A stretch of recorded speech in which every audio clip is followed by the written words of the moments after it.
Efesios capítulo 5, vamos a leer los versículos 18 al 21. No os embriaguéis con vino, en lo cual hay disolución, antes bien sed llenos del Espíritu, hablando entre vosotros con salmos, con himnos y cánticos espirituales, cantando y alabando al Señor en vuestros corazones, dando siempre gracias por todo al Dios y Padre, en el nombre de nuestro Señor Jesucristo, y sometiéndonos unos a otros en el temor de Dios. El apóstol Pablo continúa tratando con el mismo tema general que inició en el capítulo 4, versículo 17. Los cristianos somos distintos de los no cristianos, esencial y radicalmente distintos, y eso debe ser manifiesto en todas las áreas de nuestra vida. Eso es lo que Pablo ha venido enfatizando una y otra vez a lo largo de toda esta sección que hemos estado estudiando en los domingos anteriores. Los cristianos no deben vivir como las personas del mundo, como aquellos que no conocen a Dios. Hemos sido transformados por su gracia, tenemos la luz de su palabra y ahora debemos actuar en consecuencia. ¿Qué pide Dios de nosotros? Que le imitemos a Él. Noten el capítulo 5, versículo 1. Sed pues imitadores de Dios como hijos amados. No sigan el patrón del mundo, dice Pablo, sino el patrón de Dios. Imiten a Dios. ¿Y eso qué significa en la práctica? Bueno, eso significa que debemos andar en amor, versículo 2, que debemos andar en luz, versículo 8, que debemos andar en sabiduría, versículo 15. Eso es básicamente lo que hemos visto hasta ahora en los sermones anteriores. Y es posible que a medida que hemos ido avanzando en el estudio de esta sección de la carta a los Efesios, algunos se hayan sentido aplastados por el peso de tantas demandas. ¿Cómo puede un cristiano vivir a la altura de su llamamiento? ¿Cómo podemos ser imitadores de Dios? ¿Cómo podemos andar en amor? ¿Cómo podemos andar en luz? Andar en sabiduría. Bueno, he aquí la respuesta del apóstol Pablo, versículo 18. No os embriaguéis con vino, en lo cual hay disolución, antes bien sed llenos del Espíritu. Nuestro Dios no es como Faraón, que puso sobre Israel una demanda extraordinaria y no les proveyó los recursos para cumplirlas. No, lo que Dios pide de nosotros es extraordinario, pero Él ha suplido en abundancia los recursos. Y hermanos amados, si perdemos esto de vista, la vida cristiana dejará de ser un deleite y se convertirá en una carga difícil de soportar. El pasaje que vamos a considerar hoy contiene una enseñanza vital de suprema importancia para todo el que desee vivir a la altura de su llamamiento como cristiano. El Señor Jesucristo nos dice en Juan capítulo 10, versículo 10, que Él vino a darnos vida, y vida en abundancia. Si algunos no están disfrutando de esta promesa, si algunos que profesan ser cristianos, en vez de tener una vida abundante, parece que están medio muertos, entonces deben examinar con cuidado este pasaje de la carta a los Efesios. ¿Qué nos dice Pablo aquí? Que si vamos a vivir a la altura de lo que somos como cristianos, hay algo que debemos evitar, hay algo que debemos perseguir. Nuestro texto contiene una prohibición, luego una exhortación y luego una lista de resultados que vendrán a nuestras vidas si obedecemos. Pero esto último, los resultados, lo veremos si Dios lo permite en nuestro próximo sermón. Veamos entonces en primer lugar la prohibición. La prohibición. En los versículos que estudiamos El domingo pasado fuimos exhortados a andar en sabiduría. Dice en el versículo 15 al 17, mirad pues con diligencia cómo andéis, no como necios, sino como sabios, aprovechando bien el tiempo porque los días son malos. Por tanto, no seáis insensatos, sino entendidos de cuál sea la voluntad del Señor. Andad como sabios, no como necios. Bueno, ahora Pablo nos dice que si vamos a comportarnos como sabios, hay algo que debemos evitar a toda costa: la embriaguez. Versículo 18, no os embriaguéis con vino, en lo cual hay disolución. Esta palabra disolución es la misma que se usa en el Evangelio de Lucas para describir la condición del hijo pródigo. Dice en Lucas capítulo 15, versículo 13, que este joven se fue de su casa a una provincia apartada, lejos de su padre, y allí desperdició sus bienes viviendo perdidamente. Esta es la misma palabra que se usa en Efesios 5, 18. Perdidamente. Este joven derrochó todo lo que tenía en una vida disoluta, desenfrenada, autodestructiva. En otras palabras, vivió como un necio y lo perdió todo. El exceso de vino o de cualquier otra bebida alcohólica lleva al hombre a una condición descontrolada, a la pérdida del juicio, a la pérdida del razonamiento equilibrado. Porque el alcohol disminuye nuestra capacidad de control. Contrario a lo que muchos piensan, el alcohol no es un estimulante, es un sedante. Martin Lloyd-Jones, que además de ser pastor y un gran siervo de Dios, era doctor en medicina, nos dice que el alcohol reduce la capacidad de los centros más importantes de todos en el cerebro. Y más adelante añade, de esa manera, los elementos más primitivos salen a la superficie y se apoderan del control. Por un tiempo el hombre se siente mejor. Ahora ha perdido su sentido del temor, ha perdido su discriminación, ha perdido su poder de distinción. El alcohol simplemente anula sus centros superiores, dejando en libertad lo instintivo, los elementos primitivos. Su control sobre sí mismo ha sido disminuido por el alcohol. Termina la cita. El alcohol interrumpe las funciones normales del cuerpo y la mente, llevando a la persona a una vida disipada, desenfrenada. Por eso, aunque la Biblia no prohíbe beber vino, sí prohíbe tajantemente la embriaguez.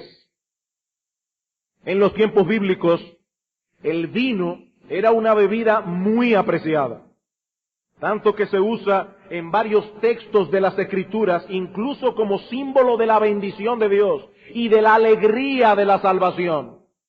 Hablando de esto, dice en Isaías capítulo 55, venid, comprad sin dinero y sin precio vino y leche, hablando de la salvación que Dios ofrece por gracia. Compren vino y leche. Era una bebida apreciada. No se consideraba como algo pecaminoso en sí mismo beber vino. De hecho, en las bodas de Caná, nuestro Señor Jesucristo hizo un vino de excelente calidad. Sin embargo, cuando ese vino se bebía en exceso, o demasiado puro, concentrado, o cuando era mezclado con ciertas hierbas para hacerlo más fuerte, el resultado era la pérdida de control, la embriaguez, y eso es precisamente lo que la Biblia condena fuertemente, el uso inadecuado del vino. Dice en Proverbios capítulo 20, versículo 1, que el vino es escarnecedor, literalmente burlador. Y la sidra, y la palabra que se usa en hebreo allí no es la sidra que nosotros conocemos, la Biblia de las Américas traduce, y la bebida fuerte es alborotadora, y cualquiera que por ellos yerra no es sabio. ¿De qué está hablando Salomón aquí? Él está hablando del uso inmoderado del vino, de los que toman tanto que yerran. que tambalean. El vino en exceso no solo tiene el potencial de convertir al hombre en un burlador, sino que se burla de aquellos que abusan de él. Salomón dice, el vino es burlador. Los borrachos son llevados a pensar que son mejores cuando son peores. El vino se burla de ellos. El vino los lleva a pensar que están siendo más agudos de mente precisamente cuando son más tontos. Los hace sentir más felices cuando son más desgraciados. El que yerra de ese modo por la bebida, dice Salomón, no es sabio. Proverbios capítulo 23. Por eso es que Pablo dice, anden como sabios, no como necios, no os embriaguéis con vino. Porque el que usa demasiado el vino andará como un necio. Dice en Proverbios capítulo 23, versículo 19, oye, hijo mío, y sé sabio, y endereza tu corazón al camino. No estés con los bebedores de vino, ni con los comedores de carne, porque el bebedor y el comilón empobrecerán, y el sueño hará vestir vestidos rotos. No te asocies con ese tipo de personas, hijo mío, porque te arrastrarán con ellos a sus caminos y te llevarán finalmente a una vida miserable. Versículo 29. ¿Para quién será el ay? ¿Para quién el dolor? ¿Para quién las rencillas? ¿Para quién las quejas? ¿Para quién las heridas en baldes? ¿Para quién lo amoratado de los ojos? ¿Para quién está reservado todo esto? Para los que se detienen mucho en el vino, para los que van buscando la mistura. Noten aquí, las personas que mezclaban el vino con hierbas para hacerlo más fuerte. No mires al vino cuando rojea, cuando resplandece su color en la copa, porque se entra suavemente. La persona no se está dando cuenta de cómo está perdiendo el control, mas al fin como serpiente morderá y como áspid dará dolor. Tus ojos mirarán cosas extrañas y tu corazón hablará perversidades. Serás como el que yace en medio del mar. Él está hablando aquí de ese mareo que tiene el borracho. O como el que está en la punta de un mastelero y dirás, me hirieron, mas no me dolió. Yo ni me di cuenta cuándo fue que un camión me pasó por encima. Eso es al otro día. Me azotaron, mas no lo sentí. Sin embargo, después de sentir todo eso, el alcohol es tan poderoso que dice, cuando despertare, aún lo volveré a buscar. Qué increíble. Aún lo volveré a buscar. El profeta Isaías nos advierte también del peligro que representa el uso inmoderado del vino. Isaías capítulo 55, versículo 11. Ay de los que se levantan de mañana para seguir la embriaguez, que se están hasta la noche hasta que el vino los enciende. Y luego en el versículo 22 dice, ay de los que son valientes para beber vino y hombres fuertes para mezclar bebida. Una vez más, la Biblia advirtiendo, cuidado con las bebidas fuertes. Y más adelante en Isaías capítulo 28, versículos 7 al 8, dice el profeta, también estos erraron con el vino y con sidra se entontecieron. El sacerdote y el profeta erraron con sidra. Fueron trastornados por el vino, se aturdieron con la sidra, erraron en la visión, tropezaron en el juicio, porque toda mesa está llena de vómito y suciedad hasta no quedar lugar limpio. Hermanos, la embriaguez no es un juego, se asocia en la Escritura con la inmoralidad, la disipación, la conducta desenfrenada. En el Nuevo Testamento se habla de la embriaguez como un pecado que es totalmente incompatible con la fe cristiana. De hecho, se dice claramente que los borrachos no entrarán en el reino de los cielos. 1 Corintios capítulo 6, versículo 9 al 11, Gálatas capítulo 5, versículo 19 al 21.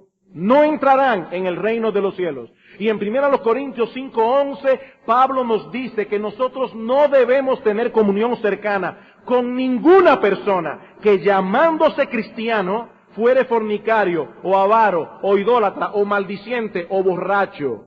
con el tal ni aún comáis.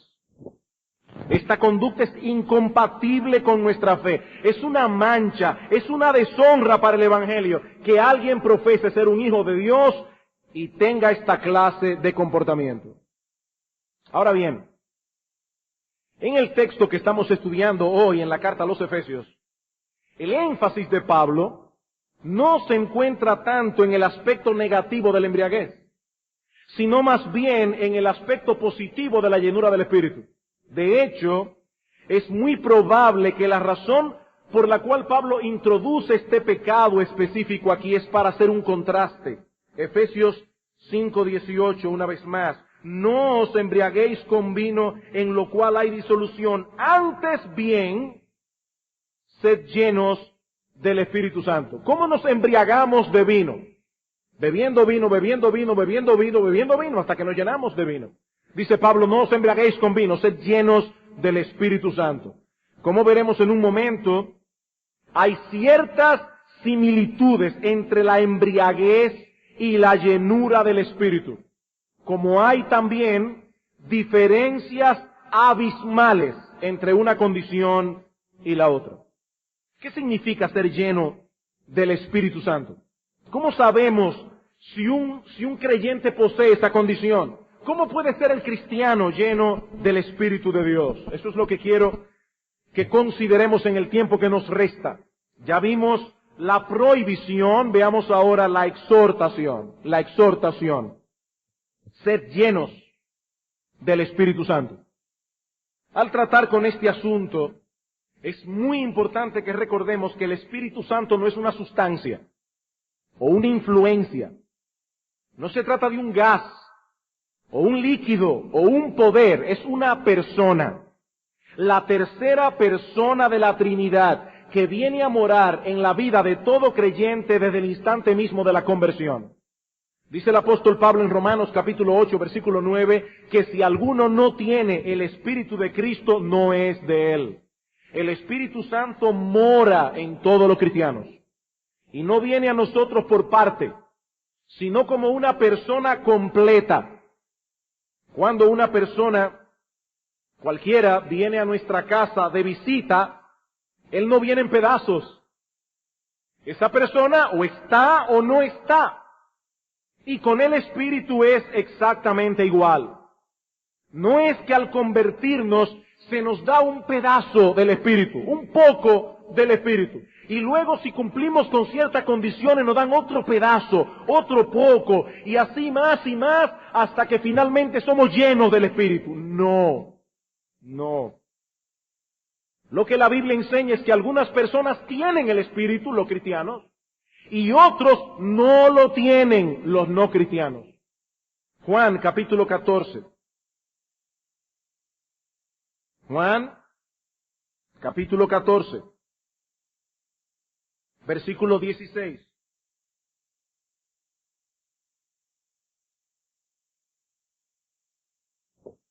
Dice el Señor Jesucristo aquí, yo rogaré al Padre y os dará otro consolador para que esté con vosotros para siempre. ¿Quién es ese consolador? El Espíritu de verdad, al cual el mundo no puede recibir, porque no le ve ni le conoce. El mundo no puede recibir al Espíritu, ustedes sí, pero vosotros le conocéis porque mora con vosotros y estará en vosotros. No os dejaré huérfanos, vendré a vosotros. Vendré a vosotros en la persona del Espíritu.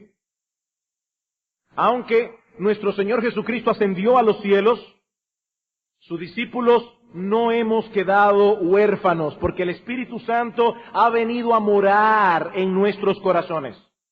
Todo lo que Cristo hizo por sus discípulos mientras estuvo en la tierra, cada vez que tenían un conflicto, iban a donde el Señor. Cada vez que tenían una dificultad, iban a donde el Señor.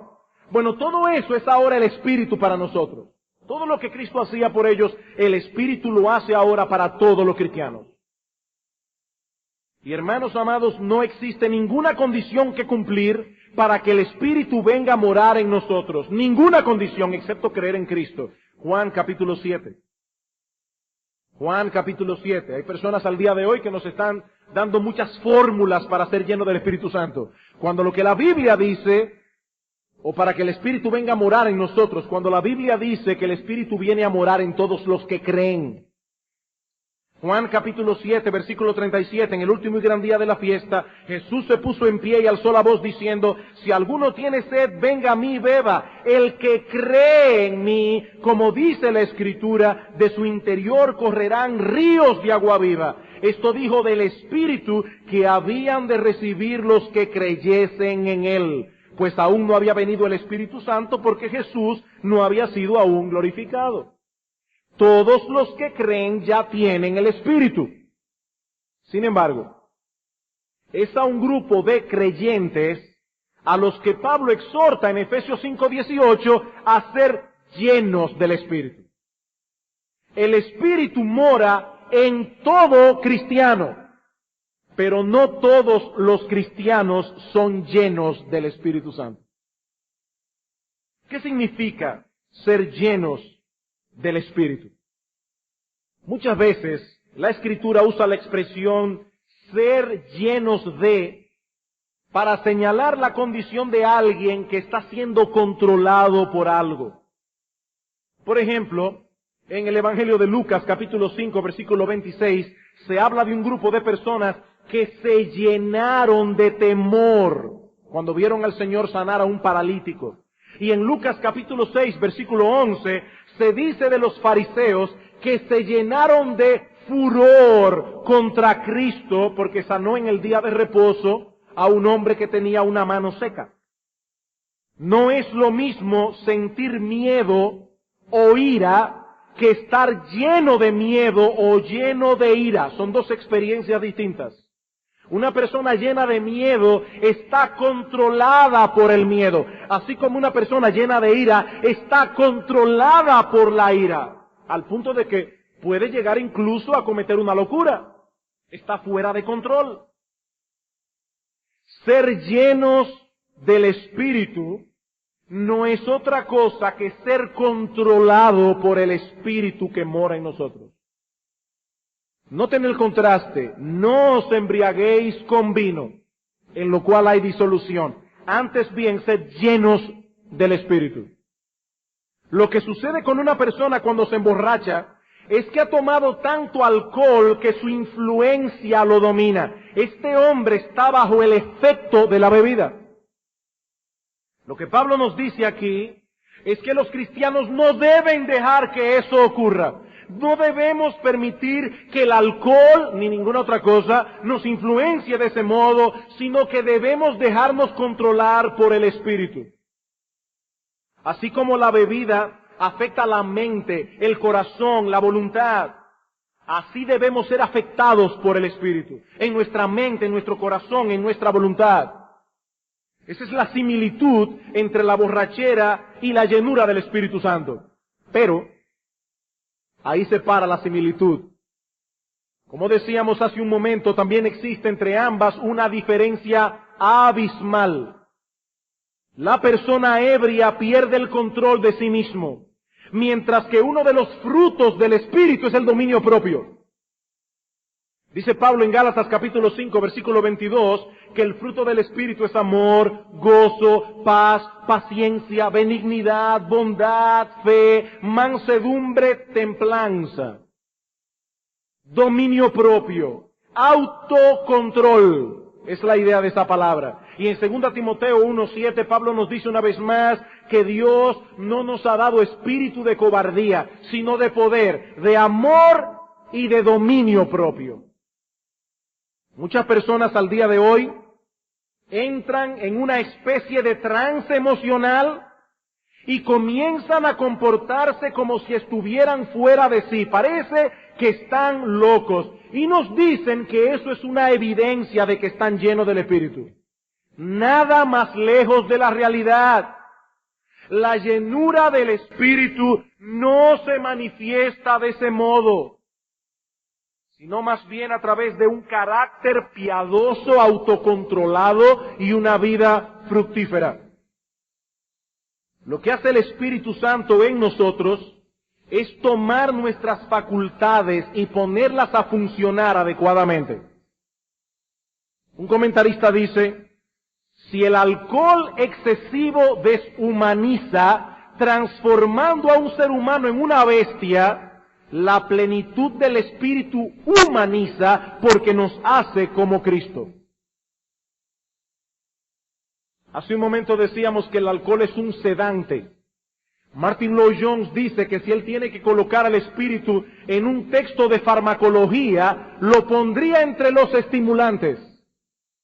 El alcohol es un sedante, el espíritu es un estimulante. El espíritu estimula nuestra mente, nuestro corazón, nuestra voluntad. En vez de adormecerlos, los despierta. Ser llenos del Espíritu Santo es permitir que Él estimule en nosotros el amor a Dios, la obediencia, la adoración, el servicio.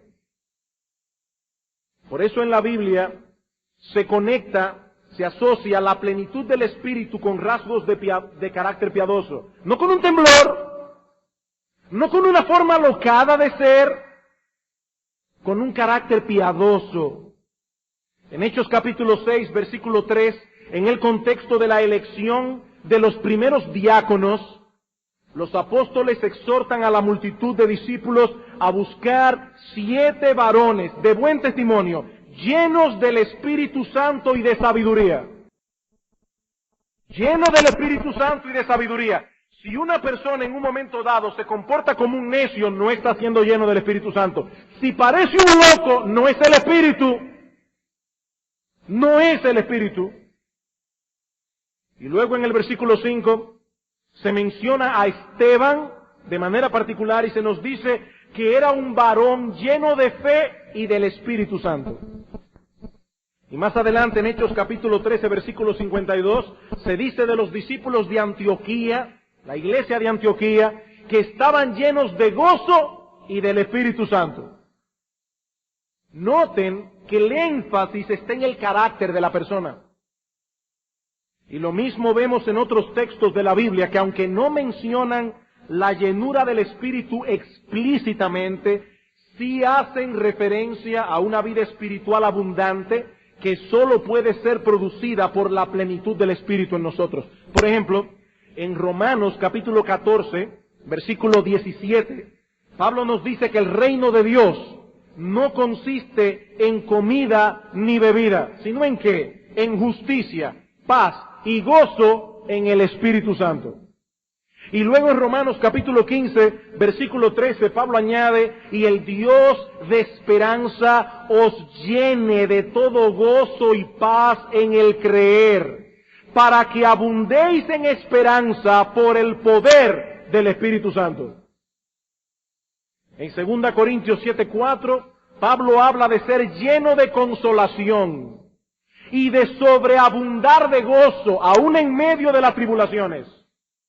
Y por los colosenses, Pablo pide en oración que seáis llenos del conocimiento de su voluntad, en toda sabiduría e inteligencia espiritual, para que andéis como es digno del Señor, agradándole en todo, llevando fruto en toda buena obra y creciendo en el conocimiento de Dios, fortalecidos con todo poder conforme a la potencia de su gloria, para toda paciencia, longanimidad y gozo.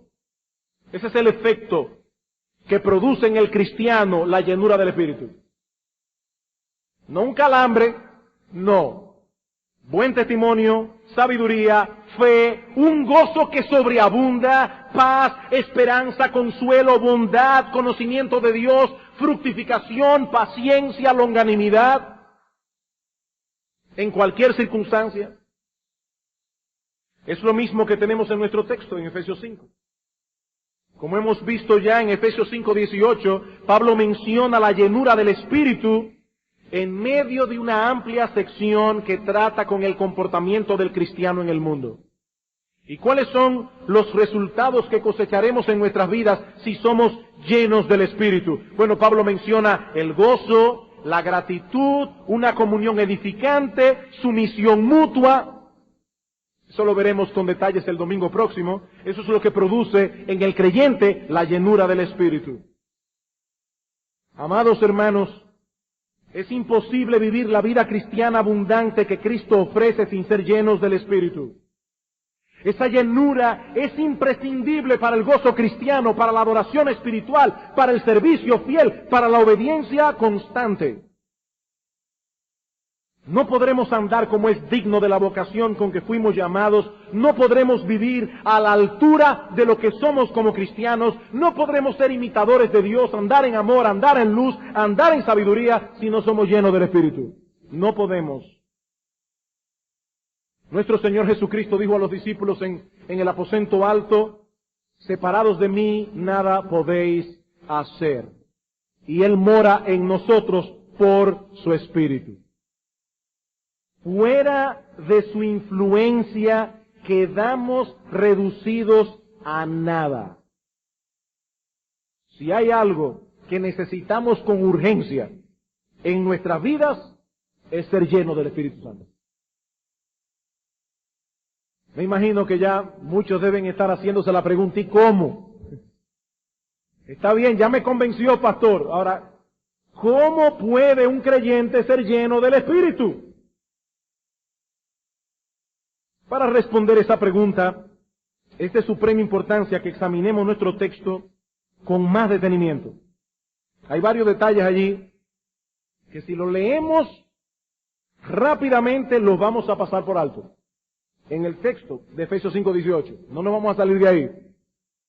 En primer lugar, hermanos, quiero que noten que estas palabras fueron escritas en modo imperativo. Es un mandato lo que tenemos aquí. Sed llenos del Espíritu Santo.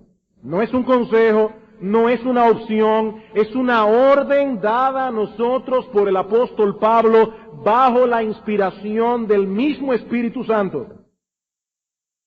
Mis hermanos queridos, es la voluntad expresa de Dios que tú y yo, si somos cristianos, seamos llenos del Espíritu.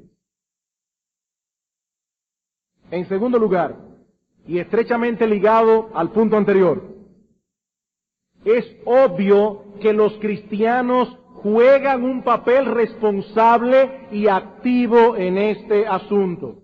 Esta es una exhortación que los cristianos pueden descuidar o pueden obedecer.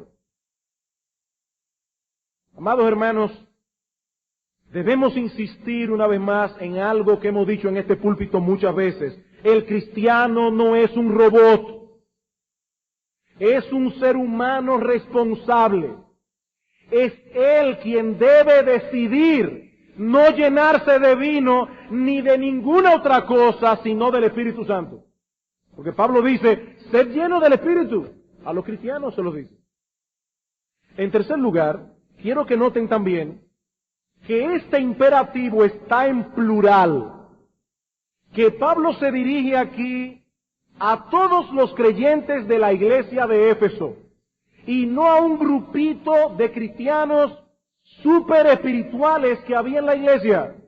No, Pablo dice, sed todos llenos del Espíritu. Algunos creyentes parecen pensar que deben contentarse con una vida cristiana mediocre y dejar que ciertas personas alcancen un nivel de espiritualidad que ellos no pueden ni soñar. Eso no es para mí. Eso es para los pastores, para los diáconos y para ciertos hermanos de la iglesia, pero no para mí.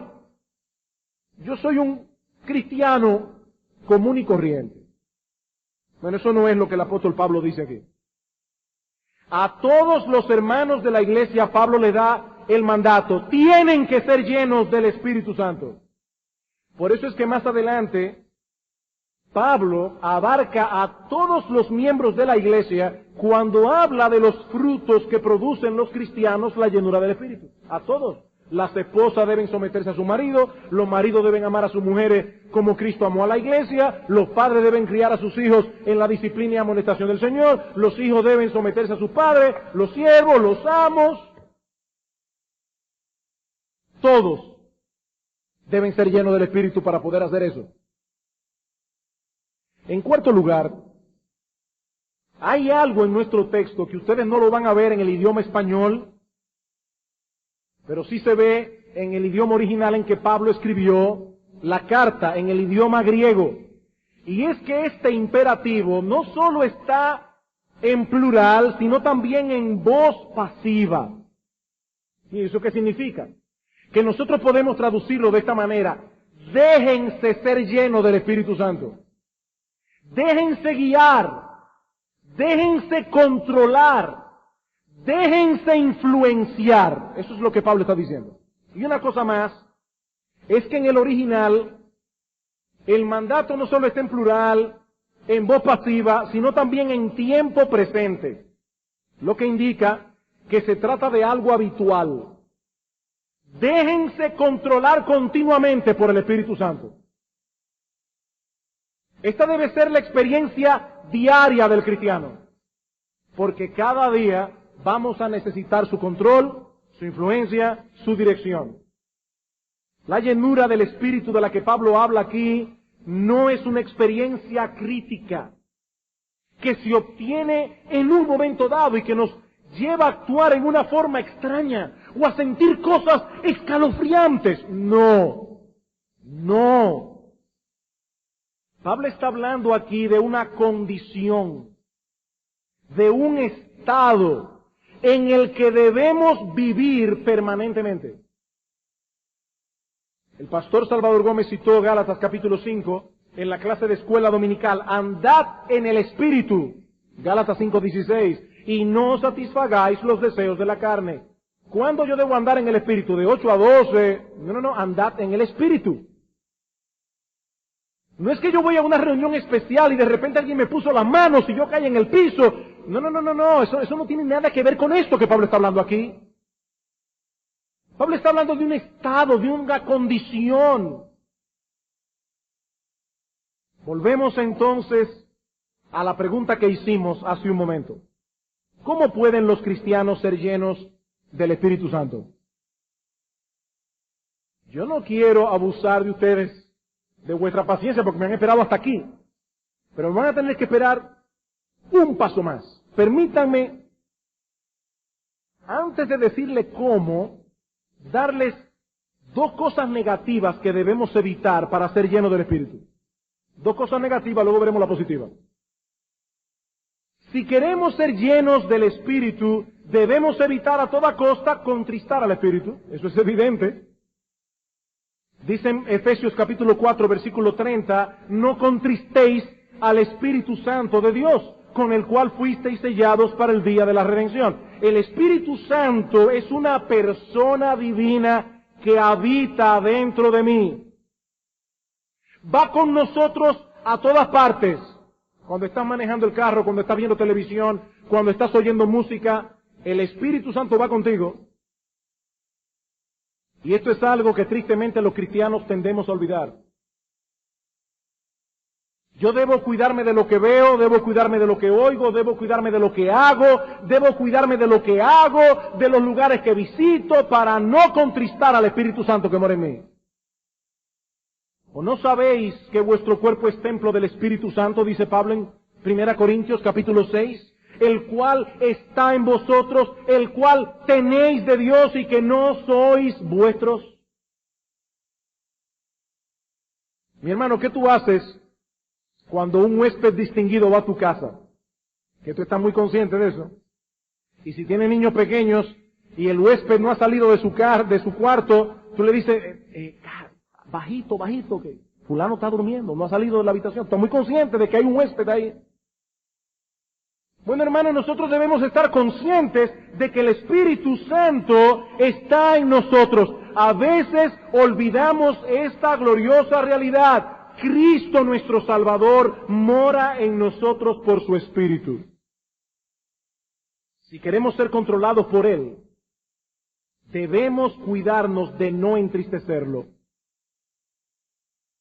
Por otra parte, y estrechamente ligado con esto, debemos cuidarnos también para no dejarnos controlar por ninguna cosa opuesta al Espíritu. Opuesta al Espíritu. No os embriaguéis con vino, sed lleno del Espíritu. No una cosa, sino la otra. En Gálatas capítulo 5, versículo 17 dice Pablo, el deseo de la carne es contra el Espíritu y el del Espíritu es contra la carne. Y en Romanos 8:7 dice que los designios de la carne, ya lo leímos en la escuela dominical, los pensamientos, los planes, los deseos de la carne son enemistad contra Dios. Si queremos ser llenos del Espíritu, debemos evitar que nos controlen nuestros apetitos, nuestras pasiones, nuestros deseos, que son contrarios al Espíritu. Y lo mismo podemos decir de los patrones del mundo que se oponen a los patrones de Dios. Ser controlado por cualquiera de estas cosas es exactamente lo opuesto a ser llenos del Espíritu. Mis hermanos, el vino y las bebidas embriagantes no son las únicas cosas que pueden controlar a un cristiano. Son muchas las ideas, los conceptos, las filosofías que tratan de controlarnos día tras día. Deseos y apetitos y pasiones con las que tendremos que luchar si queremos ser llenos del Espíritu. Pero ese es el aspecto negativo de la llenura. ¿Qué podemos decir positivamente? ¿Qué debemos hacer para ser llenos del Espíritu? Nuestro texto lo sugiere. Lo sugiere. Pablo dice, mirad con diligencia cómo andéis, no como necios, sino como sabios. En el versículo 17, sed entendidos de cuál sea la voluntad del Señor. ¿Qué debemos hacer para ser llenos del Espíritu? Debemos llenar nuestras mentes de la palabra de Dios, inspirada por el Espíritu Santo, de modo que ésta controle cada vez más nuestros pensamientos y nuestras acciones.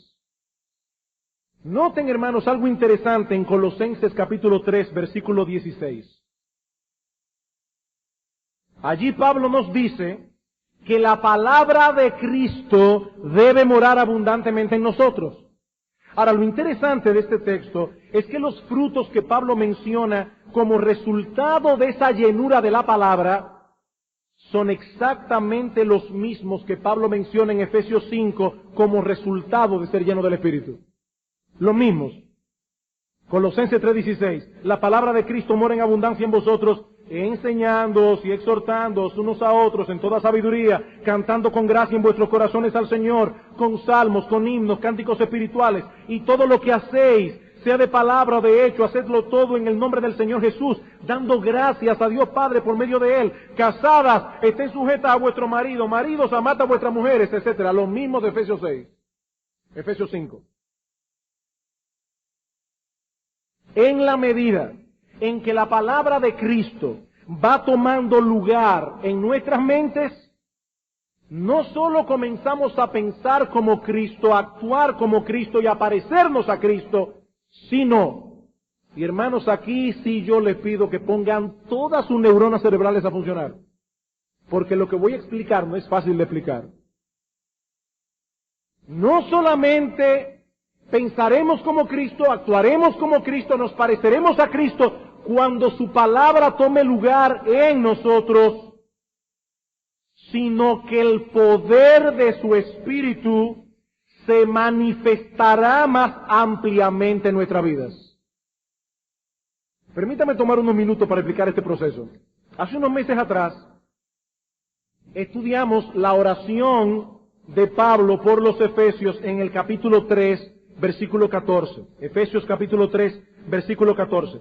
Y aunque allí no se menciona la llenura del Espíritu explícitamente, en realidad de lo que habla este texto es de la llenura del Espíritu. Lo voy a leer ahora, pero noten que al final Pablo habla de que Él quiere que ellos sean llenos de la plenitud de Dios. Ahora, hermanos, Dios habita en nosotros por medio de su Espíritu.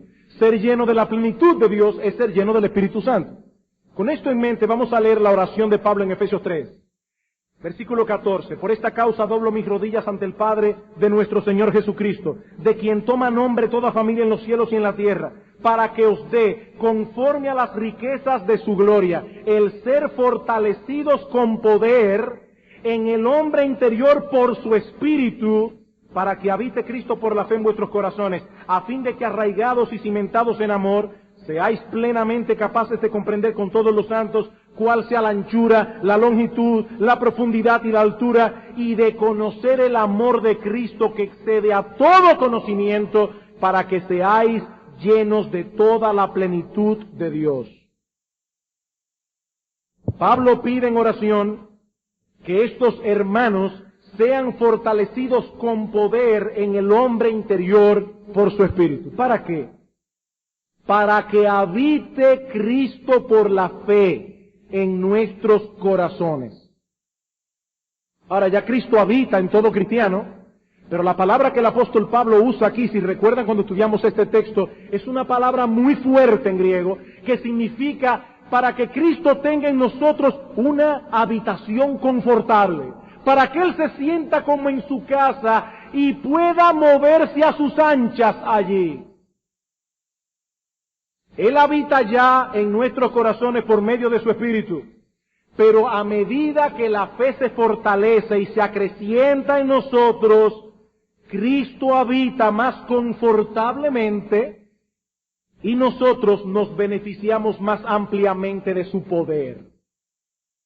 Ahora dice Pablo que todo eso ocurre por medio de la fe. Y yo me pregunto, hermanos, ¿de qué se alimenta la fe? ¿Cómo se desarrolla la fe? La fe se alimenta de la palabra de Dios y se fortalece al obedecerla. Cada acto de obediencia es un acto de fe. Es un acto de fe. Yo le estoy creyendo a Dios, no a mis deseos. Yo le estoy creyendo a Dios, no al mundo. Es un acto de fe. Por lo tanto, para que Cristo habite confortablemente en nuestros corazones, para que Él se sienta a sus anchas, para que su poder se manifieste ampliamente, debemos conocer su voluntad y, amparados en su gracia, someternos a ella. En la medida en que la palabra de Cristo nos llena, sus pensamientos vienen a ser los nuestros, sus estándares nuestros estándares, su voluntad nuestra voluntad. De ese modo la morada de Cristo es más confortable y el poder de su Espíritu se manifestará más palpablemente en nuestras vidas. Vayamos una vez más a Colosenses capítulo 1. Colosenses capítulo 1. Versículo 9.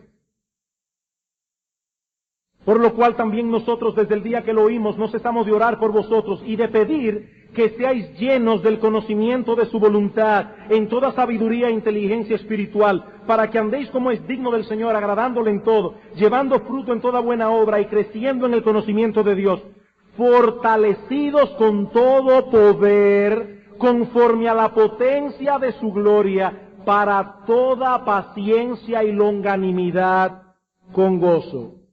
Una vez más el carácter. Pablo pide que estos hermanos sean llenos del conocimiento de la voluntad de Dios, para que puedan andar como es digno del Señor, agradándole en todo, llevando fruto, creciendo en el conocimiento de Dios y fortalecidos con todo poder conforme a la potencia de su gloria. ¿Notaron, hermanos, cómo Pablo conecta el conocimiento de la voluntad de Dios con el poder de Dios actuando en nosotros? Yo pido que seáis llenos del conocimiento de su voluntad para que seáis fortalecidos con todo poder. Cuando Pablo pide en Efesios que seáis fortalecidos con poder en el hombre interior, ¿saben lo que él está pidiendo? Que nosotros seamos llenos del conocimiento de la voluntad de Dios. Para ponerlo en palabras más simples, dice un autor, el Espíritu de Dios debe enseñarnos antes de que pueda llenarnos. Esta es la razón por la que la enseñanza es la esencia del ministerio cristiano y por qué un cristianismo vigoroso no puede existir cuando hay ausencia de una instrucción fiel. Por supuesto, dice este autor, es el Espíritu Santo quien nos llena con el conocimiento de su voluntad, pero Él usa instrumentos humanos para hacer esto. A los pastores, a los maestros de la palabra de Dios. Resumiendo, hermanos, ¿qué es lo que yo estoy diciendo? Déjenme ver cómo se lo pongo lo más simple posible. Lo que yo estoy diciendo es que en el momento de la conversión, el Espíritu de Dios viene a morar en nuestros corazones. Dios mismo viene a habitar en nosotros por su Espíritu y de inmediato comienza a trabajar en nosotros para conformarnos cada vez más a la imagen de Cristo. Ese proceso de transformación se opera en nosotros a través de nuestro entendimiento. En la medida en que la palabra de Cristo permea nuestra mente y nos controla, en esa misma medida se manifiesta más ampliamente en nuestras vidas el poder del Espíritu de Dios obrando en nosotros y a través de nosotros. ¿Y cuál será el resultado? Ya lo vimos anteriormente, ese Espíritu producirá en nosotros cada vez más abundantemente sabiduría, fe, gozo, paz, esperanza, bondad, paciencia, consuelo, conocimiento de Dios, fructificación. Es por eso que los cristianos no necesitan de cosas artificiales como el alcohol para tener paz y alegría. Las personas del mundo buscan estas cosas para mitigar su miseria. ¿Por qué recurren a las bebidas en exceso? ¿Por qué recurren a los sedantes? Porque viven vidas miserables. Pero los creyentes tienen algo excesivamente más glorioso, la morada de Cristo por medio de su Espíritu. Dice el salmista en el Salmo 4:7, tú diste alegría a mi corazón, mayor que la de ellos cuando abundaba su grano y su mosto. Nuestra alegría es mayor que la de ellos, aun cuando no tengamos lo que ellos tienen. Porque nuestra alegría no depende de tener esas cosas, sino de la presencia de Dios en nuestras vidas. Hay algo fundamentalmente erróneo en la vida de un cristiano que tiene que recurrir a cosas artificiales para estar alegre y gozoso. No os embriaguéis con vino, sed llenos del Espíritu. Hay algo que está mal cuando tenemos que recurrir a otras cosas para estar bien. No, dice Pablo, sed lleno del Espíritu. Y yo te pregunto, mi hermano, ¿es esa tu condición? ¿Estás dejando que el Espíritu de Dios te controle por medio de su palabra? Cada vez menos los patrones de este mundo perdido en tinieblas, cada vez más los patrones de Dios para hacer cada cosa. Tú estás dejando que el Espíritu de Dios te controle. Eso es lo que Pablo dice, déjense controlar por el Espíritu. Déjense controlar por el Espíritu. Que el conocimiento de la voluntad de Dios no solo llene vuestros corazones, sino que os controle.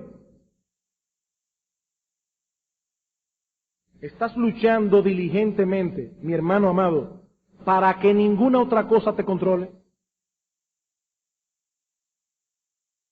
Oh hermanos, ¿cuánto necesita la iglesia de nuestra generación? Hombres y mujeres llenos del Espíritu Santo. Cada vez más parecidos a Cristo.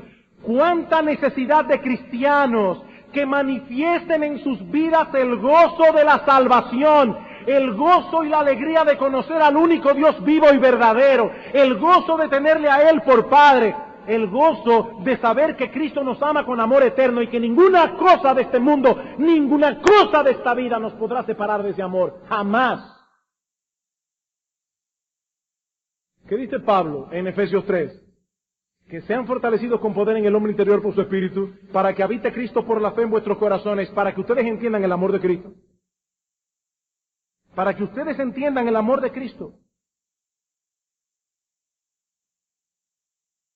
Ese amor de Cristo, cuando es comprendido de esa manera, el Espíritu de Dios animando nuestros corazones, haciéndonos percibir en una manera extraordinaria ese amor de Cristo. Eso llena de gozo el corazón de un cristiano. No tiene que recurrir a más nada. Eso llena de gozo el corazón de un cristiano. Eso llena de paz el corazón de un cristiano. Mi hermano, dice en Nehemías capítulo 8, versículo 10, que ese gozo es nuestra fortaleza. Ese gozo es nuestra fortaleza. Ese gozo nos llena de coraje. ¿Quién puede callarle la boca a un cristiano contento? ¿Quién puede taparle la boca a un cristiano que está gozando de su salvación? Que está alegre por lo que Dios le ha dado. No, ese cristiano va a decir como el apóstol Pedro, es que no podemos dejar de decir lo que hemos visto y oído. ¡No podemos! Yo quiero que más personas tengan lo que yo tengo. He descubierto un tesoro, la perla de gran precio. Ese gozo llena al cristiano de coraje. Ese gozo llena al cristiano de vigor en el servicio, de esperanza en medio de la lucha, de consuelo en medio de la aflicción. Pero hermanos, todo esto es imposible sin la obra del Espíritu Santo en nosotros. Que Dios nos ayude a vivir más conscientes de la presencia del Espíritu. Nosotros llevamos un huésped divino dentro. Que Dios nos ayude a vivir cada vez más consciente de ese huésped divino que mora en nosotros. Y que la mente de Cristo revelada en su palabra sea cada vez más nuestra mente. Que sus estándares sean cada vez más nuestros estándares. Que sus deseos sean cada vez más nuestros deseos. Que su voluntad sea cada vez más nuestra voluntad. Así seremos llenos del Espíritu. Así manifestaremos el gozo de la salvación. Así viviremos la vida cristiana abundante que Cristo compró para ti y para mí en la cruz del Calvario. Así viviremos, no como gente medio muerta, sino como personas que están completamente vivas para la gloria de Dios.